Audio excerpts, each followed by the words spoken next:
ذرائع کا یہ کہنا ہے کہ علی احمد گنڈاپور نے حماد اظہر کو جواب دیا کہ آپ خود تو رپوش ہیں اور آپ کہہ رہے ہیں کہ باہر نکلو. 2 مرتبہ اسلام آباد آیا. پنجاب کی کوئی قیادت سڑکوں پہ نہیں تھی. پنجاب کی قیادت غائب تھی. میرے کارکن اور اسمبلی کے ارکان جو تھے وہ گرفتار بھی ہو گئے اور کارکنوں کو بھی بچانا ہے ہم نے, اور پھر دیگر معاملات کو بھی ہم نے دیکھنے ہوتے ہیں. تو پنجاب کی جو لیڈرشپ تھی وہ بالکل غائب تھی.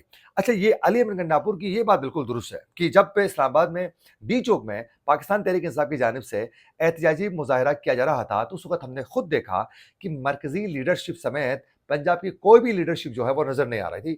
چند رہنما اور بالخصوص خواتین کے علاوہ باقی کارکن بڑی تعداد میں سڑکوں پر نظر آ رہے تھے. اسلام آباد کے مختلف شاہراہوں پر پاکستان تحریک انصاف کے کارکن بڑی تعداد میں موجود تھے اور وہ اپنا احتجاج ریکارڈ کروا رہے تھے اور بڑے ایگریسو انداز میں جا رہے تھے. لیکن بدقسمتی سے ان کو لیڈ کرنے والا کوئی نہیں تھا. تو یہ علی احمد گنڈاپور نے کہا کہ بھائی آپ خود تو رپوش ہے اور آپ کہہ رہے ہیں کہ کارکنوں کو آپ باہر نکلیں, اور کہا کہ آپ خود تو قیادت کرنے کے لیے تیار ہی نہیں ہے. اس دوران جو ہے انہوں نے کہا کہ ہمارے کارکن جو تھے بالخصوص کے پی سے جو آئے تھے وہ اور کئی ہمارے جو ارکان اسمبلی تھے وہ انہوں نے کہا کہ باقاعدہ گرفتار ہیں. اور پھر ذرائع کا کہنا ہے کہ حماد اظہر نے علی احمد گنڈاپور کو جواب دیتے ہوئے کہا کہ الزام مت لگائیں, احتجاج کریں, میں پنجاب سے لیڈ کروں گا. انہوں نے کہا کہ آپ الزامات نہ لگائیں, آپ احتجاج کریں, میں پنجاب سے میں لیڈ کروں گا. ذرائع کا یہ کہنا ہے کہ علی احمد گنڈاپور کا کہنا تھا کہ آپ تو خود رپوش ہو, کیسے لیڈ کرو گے. انہوں نے کہا کہ آپ تو خود رپوش ہیں تو پھر لیڈ کیسے کرو گے, اور ورکرز کو بے یار مددگار نہیں چھوڑ سکتے ہیں.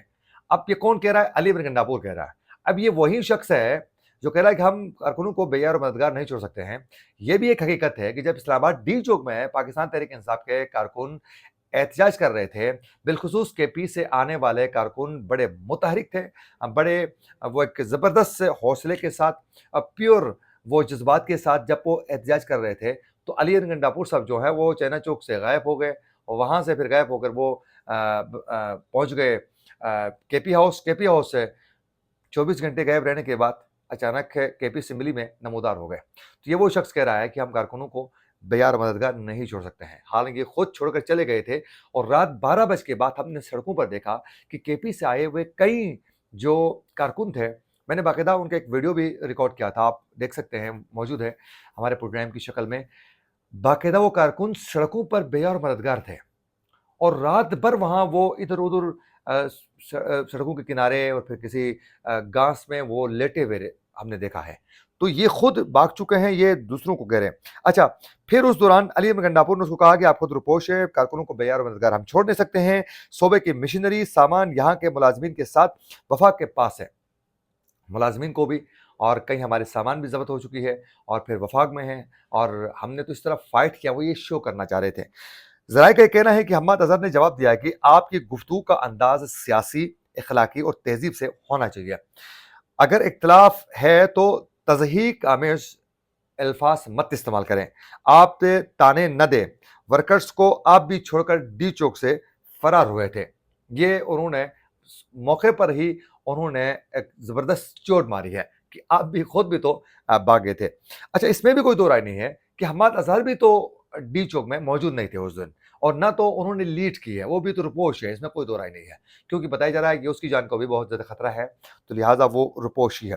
ذرائع کا یہ کہنا ہے کہ اس دوران جو پارٹی کے سینئر رہنما جو تھے, جو سینئر جو قیادت تھی, انہوں نے بیچ بچاؤ کیا اور پھر ان دونوں کو کہا کہ آپ خاموش ہو جائیں, یہ چیزیں نہ کریں. اور بعد میں پاکستان تحریک انصاف کی جانب سے یہ کہا گیا کہ مولانا فضل الرحمان کی احتجاج کی کال پر جو انہوں نے کہا تھا کہ آپ منسوخ کریں, تو اس پر جو ہے ہم مؤخر کرنے کی باقاعدہ انہوں نے درخواست کو منظور کیا ہے کہ چلے ہم مؤخر کر لیتے ہیں, اور انہوں نے مولانا فضل الرحمان کی بات کو آن کیا ہے کہ ہم ان کے کہنے پر جو ہے یہ مؤخر کر رہے ہیں. کتنی اچھی بات ہے کہ ایک وقت تھا کہ پاکستان تحریک انصاف والے مولانا فضل الرحمان کو ڈیزل کہا کرتے تھے, آج اسی کی بات مان کر احتجاج مؤخر کر رہے ہیں.